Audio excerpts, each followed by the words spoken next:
Hi, നമസ്കാരം സുഹൃത്തുക്കളെ. ഞാനിപ്പോൾ പറയാൻ വന്നിരിക്കുന്ന കാര്യം എന്താണെന്ന് വെച്ച് കഴിഞ്ഞാൽ, ഇപ്പോൾ 2 ദിവസമായിട്ട് നമ്മുടെ ന്യൂസ് ചാനലൊക്കെ ചർച്ചയായിട്ടിരിക്കുന്ന ഒരു കാര്യമാണ്. സ്കൂൾ തുറക്കുന്നതിനെ പറ്റിയിട്ട്. സ്കൂൾ തുറന്നു കഴിഞ്ഞാൽ ജൂൺ 2-ന് സ്കൂൾ തുറന്നാൽ ജൂൺ 16 വരെ സ്കൂൾ അവധി, അതായത് 2 ആഴ്ച അവധി.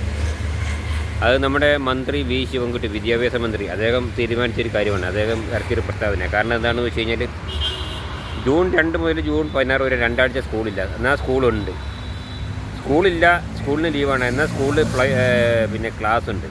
അത് എങ്ങനെയാണെന്ന് വെച്ചാൽ, പുസ്തകവും ബുക്കൊന്നും ഇല്ലാത്ത ഒരു ക്ലാസ്സാണ്. കാരണം എന്താണെന്ന് വെച്ചാൽ, ഒരു ബോധവൽക്കരണ സെമിനാർ പോലുള്ള ഒരു കാര്യങ്ങളാണ്. അത് സ്കൂളിൽ വിദ്യാർത്ഥികളിലുള്ള അക്രമവാസന, അതേമാതിരി ലഹരി ഉപയോഗം, അതുപോലെ മദ്യ ഉപയോഗം, മൊബൈൽ ഉപയോഗം, അതുപോലെ മറ്റുള്ളവരെ ആയിട്ടുള്ള ഈ എന്താ പറയുക, ഈ സ്കൂൾ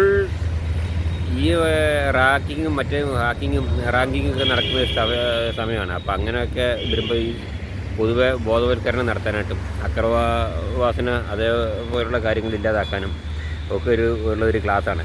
അപ്പോൾ അതിനെല്ലാവരും നിർബന്ധമായിട്ട് പങ്കെടുക്കുന്ന എല്ലാ കുട്ടികളെയും വിടണമെന്നാണ് അഭ്യർത്ഥിക്കുന്നത്. കാരണം അത് ഇന്നലെ മിനിഞ്ഞാന്നൊക്കെ അത് തന്നെയാണ് ന്യൂസ്. അപ്പോൾ മന്ത്രി വി ശിവൻകുട്ടി സാർ അങ്ങനെ ഒരു തീരുമാനം എടുത്തത് വളരെ നന്നായി. അദ്ദേഹം അങ്ങനെ ഒരു തീരുമാനം എടുത്തത് ഇത് കുറച്ചുകൂടി മുമ്പാകണം എന്നാണ് എൻ്റെ ഒരു അഭിപ്രായം.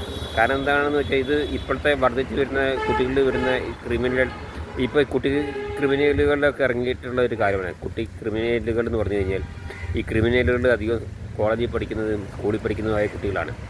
ഇപ്പോൾ ഏകദേശം ഒരു 2 മാസം മുമ്പാണല്ലോ നമ്മുടെ ഷഹബാസിൻ്റെ കൊലപാതകം നടന്നത്. അപ്പോൾ അതുപോലുള്ള കൊലപാതകങ്ങളും ഒക്കെ ഇനിയും സ്കൂളിൽ ഉണ്ടാകാതിരിക്കാനും അതിനുള്ള ഒരു ക്ലാസ്സാണിത്. കൊലപാതകം മാത്രമല്ല, സ്കൂളിൽ ഈ ലഹരി ഉപയോഗം ഉണ്ടാവും. അതുപോലെ തന്നെ ഈ മൊബൈലിൻ്റെ ഉപയോഗം, മൊബൈലിൽ കൂടിയാണല്ലോ എല്ലാതും പഠിച്ചു വരുന്നത്. എല്ലാ കാര്യവും പഠിച്ചു വരുന്നത് മൊബൈലിൽ കൂടിയാണ്. അപ്പോൾ ഈ കുട്ടികളുടെ വിചാരം ഈ മൊബൈലിൽ പറയുന്ന കാര്യങ്ങളൊക്കെ ശരിയാണെന്നല്ല. മൊബൈൽ നല്ലതുമാണ്, മോശമാണ്. മൊബൈലിൽ ഒരിക്കലും ഞാൻ പറയുന്നില്ല. മൊബൈലിൽ നല്ല കാര്യമുണ്ട്, മോശം കാര്യങ്ങളുമുണ്ട്. ഇപ്പം നല്ലൊരു ന്യൂസ് കേൾക്കണമെന്നുണ്ടെങ്കിൽ മൊബൈൽ ഓൺ ചെയ്ത് കഴിഞ്ഞാൽ നല്ലൊരു ന്യൂസ് കിട്ടും. അതുപോലെ എന്തൊരു കാര്യവും മൊബൈലിൽ കൂടി നമുക്ക് ചെയ്യാം. എന്നാൽ അതുപോലെ തന്നെ അതിൽ ദോഷഫലങ്ങളും ഉണ്ട്. അപ്പോൾ ഈ അമിതമായിട്ടുള്ള ഈ മൊബൈൽ ഉപയോഗം, അതുപോലെ തന്നെ ഇങ്ങനെ ഞാൻ നേരത്തെ പറഞ്ഞ ഈ കഞ്ചാവ്, അതേമാതിരിയുള്ള മാരകമായ ലഹരി വസ്തുക്കൾ, ബ്രൗഷർ, മറിച്ചതൊക്കെ ഇപ്പോൾ സ്കൂളിൽ വരുന്ന സമയമാണ്. അതൊക്കെ എത്തിച്ചു കൊടുക്കാൻ ആൾക്കാരുണ്ട്. അതിന് ഇടനിലക്കാരുണ്ടാവും. അവർക്കൊരു കമ്മീഷൻ, മറ്റവൻ്റെ കമ്മീഷൻ, ഇതൊക്കെ അതിലുണ്ടാവും. അപ്പോൾ ഇങ്ങനെയുള്ള കാര്യങ്ങളൊക്കെ നിർത്തലാക്കാനും അതിനെപ്പറ്റി ബോധവൽക്കരണം നടത്താനും ഒക്കെ ഇത് നല്ല കാര്യമാണ്. അപ്പോൾ ഇത് കുറച്ചുകൂടി മുൻപേ ചെയ്യണമെന്നാണ് എനിക്ക് പറയാനുള്ളത്. കാരണം എന്താണെന്ന് വെച്ചാൽ, ഇപ്പോഴത്തെ കാലം അങ്ങനെയാണ്.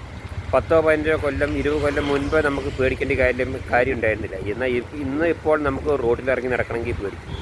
ഇന്ന് കുട്ടി ക്രിമിനലുകളും വലിയ ക്രിമിനലുകളും വലിയ ക്രിമിനലുകളും ഒക്കെ ഉള്ള ഒരു സ്ഥലമാണ്.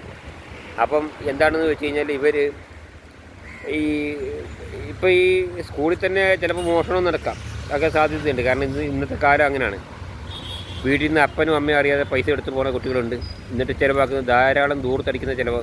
എന്നിട്ട് പിന്നെ അവിടെ ചിലവാക്കും, ഇവിടെ ചിലവാക്കും. അങ്ങനെയൊക്കെ ആകുമ്പോൾ പിന്നെ വീട്ടിൽ വന്ന് സെർച്ച് ചെയ്ത് നോക്കുമ്പോൾ അച്ഛൻ ബാഗ് എടുത്ത് നോക്കുമ്പോൾ ബാഗിൽ പൈസ ഇല്ല. ആ മക്കളോട് ചോദിച്ചു കഴിഞ്ഞാൽ മക്കൾ എടുത്തിട്ടുണ്ടാവും. എന്നിട്ട് അവിടെ എവിടെയും പോയിട്ട് വീട്ടിൽ വാങ്ങലും, ഐസ്ക്രീം, കണ്ണി കണ്ട ഈ കൊക്കക്കോള, മറ്റുള്ള ജ്യൂസുകൾ, മറ്റേ ഈ വേസ്റ്റ് സാധനങ്ങളൊക്കെ വലിച്ച് വാരി കഴിക്കും. എന്നിട്ട് അതിൽ നിന്ന് എന്തെങ്കിലും പനിയോ കിനിയോ വയറിളക്കമൊക്കെ ഉണ്ടാവും. അപ്പോൾ അങ്ങനെയുള്ള പ്രശ്നങ്ങളൊക്കെ വരും. അപ്പോൾ ഇങ്ങനെയുള്ള കാര്യങ്ങളൊക്കെ, അതുപോലെ തന്നെ ഞാൻ പറഞ്ഞില്ല, ഒരുപാട് മാരകമായിട്ടുള്ള ലഹരി ഉപയോഗങ്ങളൊക്കെ ഉണ്ട്. ഈ ലഹരി ഉപയോഗത്തിൽ കൂടിയാണ് ഇവനെ വേറൊരു മനുഷ്യൻ്റെ രീതിയിൽ നിന്ന് ഇവൻ്റെ ബുദ്ധി മാറുന്നത്. ഇവനെ വേറൊരു അക്രമവാസനയുള്ള ഒരു കൊലയാളിയാക്കിയിട്ടും അല്ലെങ്കിൽ വേറെ എന്തെങ്കിലുമൊക്കെ ആയിട്ട് മാറ്റുന്നത് ഇങ്ങനെയാണ്. എന്നിട്ട് ഇപ്പോൾ ഇതിന് മുന്നേ തന്നെ കൊല്ലത്ത് എവിടെ വിദ്യാർത്ഥിനെ സുഹൃത്ത് വീട്ടിൽ കയറി കുത്തിക്കൊന്ന ഒരു സംഭവമൊക്കെ ഉണ്ടായിരുന്നു. ഇപ്പോൾ ഈ 1-1.5 മാസം മുൻപൊക്കെ ഈ ന്യൂസ് ചാനലുകളിലൊക്കെ വന്നതാണ്. അപ്പോൾ അതുപോലുള്ള സംഭവങ്ങളൊക്കെ ആവർത്തിക്കാതിരിക്കാനും, അപ്പോൾ അതിന് ഉള്ള ക്ലാസ്സുകളൊക്കെയാണിത്. ഇത് എല്ലാ സ്കൂളുകളിലും ഉണ്ട്. ഒരു സ്കൂളിൽ മാത്രമല്ല, കേരളത്തിലെ എല്ലാ സ്കൂളിലും ഉണ്ട്. അപ്പോൾ അത് ഇവരുടെ രക്ഷിതാക്കളും ഇതിൽ പങ്കെടുക്കണമെന്നാണ് ഞാൻ പറയുന്നത്. എന്നാലേ ഇവർക്ക് കുറേ കാര്യങ്ങളൊക്കെ ബോധ്യപ്പെടുത്താൻ പറ്റുള്ളൂ. കുട്ടികളെ മാത്രം പഠിപ്പിച്ചുകൊണ്ട് കാര്യമില്ല. കുട്ടികൾ എന്നൊക്കെ കേട്ടിട്ട് അവിടുന്ന് വെച്ച് പോരും. പക്ഷെ അതുകൊണ്ട് കാര്യമില്ല.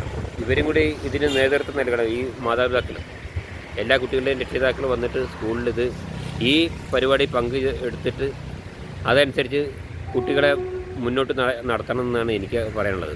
അപ്പോൾ ഈ ഒരു വൈകിയ വേളയിൽ ഇങ്ങനൊരു പ്രസ്താവന കൊടുക്കുന്നത് നന്നായി. ഇത് കുറച്ചും കൂടെ മുന്നേ കൊണ്ടുവരണം എന്നാണ് ഞാൻ പറയുന്നത്. അതിലും കുഴപ്പമില്ല, ഇപ്പോഴായാലും മതി.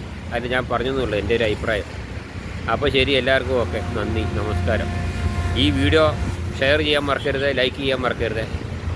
പിന്നെ സബ്സ്ക്രൈബ് ചെയ്യാൻ താല്പര്യമുള്ള സബ്സ്ക്രൈബ് ചെയ്യുക.